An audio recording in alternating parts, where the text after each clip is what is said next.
आपण अनेक ग्रामदेवता बघतोय आणि एक गाव म्हणजे चिपळूण तालुक्यातील ओवळी. या मागच्या ग्रामदैवता सुकाई देवी म्हणजे भक्तांच्या हाकेला ओ देणारी ही देवी अशी भक्तांच्या मनात नेहमी श्रद्धा आहे. चिपळूण तालुक्यातील दसपटी विभाग हा एक नावाजलेला, प्रगत झालेला, परंतु आपली जुनी वीण न विसरलेला भाग. चिपळूणच्या दसपटी विभागातील ओळवी हे एक गाव. या गावातील सुकाई देवीचं मंदिर हे निसर्ग सौंदर्यानं नटलेलं. सह्याद्रीच्या दरेकपारीतील एक गाव प्रसिद्ध आहे ते इथल्या सुकाई देवीच्या मंदिरामुळे. अतिशय देखणं आणि जागृत देवस्थान म्हणून सुकाई देवी रत्नागिरी जिल्ह्यात प्रसिद्ध आहे. सुमारे 900 वर्षांची परंपरा या मंदिराला आहे.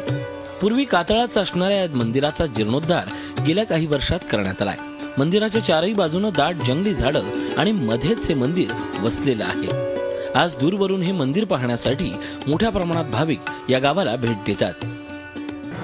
देवीची इच्छा असेल की माझं हातून ते घडावं, त्यासाठी मी ते करून दिलेलं आहे.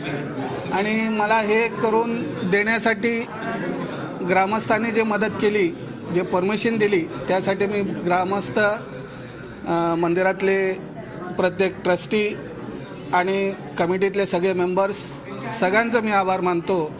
आणि सुकाई देवीला विनंती करतो की यापुढेही आमच्यावर असाही आशीर्वाद त्यांचा राहू द्या म्हणून. देवीच्या श्रद्धेचा आजही अनेक भक्तांना प्रत्यय येत असतो. देवीवरच्या प्रगाढ भक्तीतून आता मंदिराचं रूप हळूहळू बदलत चाललंय. देवीचा गाभारा आता सुवर्णलेपन करण्यात आलाय. परमेश्वराचा आशीर्वाद प्रत्येक वेळी माझ्यावर आहे, कारण मी जेव्हा जेव्हा आजारी पडले तेव्हा परमेश्वराचं मी नामस्मरण केलंय आणि त्या आजारातून मी चांगली झाले. आता सुद्धा देवीबद्दल मला असंच वाटतं की हमेशा देवी माझ्या पाठीशी आहे आणि ती माझं चांगलं करणारच. ओवळी येथील ग्रामदेवता श्रीदेवी सुकाईचा महिमा अगाध आहे. भक्तांच्या हाकेला धावणारी, भक्तांचा नवस पूर्ण करणारी आणि एक जागृत देवस्थान म्हणून या देवीचा महिमा आजही सांगण्यात येतो. जगजेवणी सगळ्या लोकांना सत्वाला पावते, नवसाला पावते. सुकाई देवी तिचं नाव आहे. आणि ते हा जो परिसर जो आहे तो ती ज्या वेळेला तिथं स्वयंभू होती तिथपासूनचा कित्येक वर्षाची झाडं आहेत किंवा काहीची वयोमर्यादा आम्ही सांगू शकत नाही. कोकणातील गावागावात ग्रामदेवतेला अनन्यसाधारण महत्व आहे. ग्रामदेवतेला कौल लावूनच गावातली कामं सुरू केली जातात. गावागावात आज देखील ही परंपरा कायम आहे.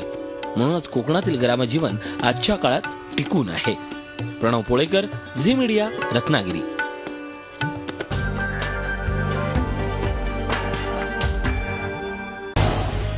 झी 24 तास रहा एक पाऊल पुढे.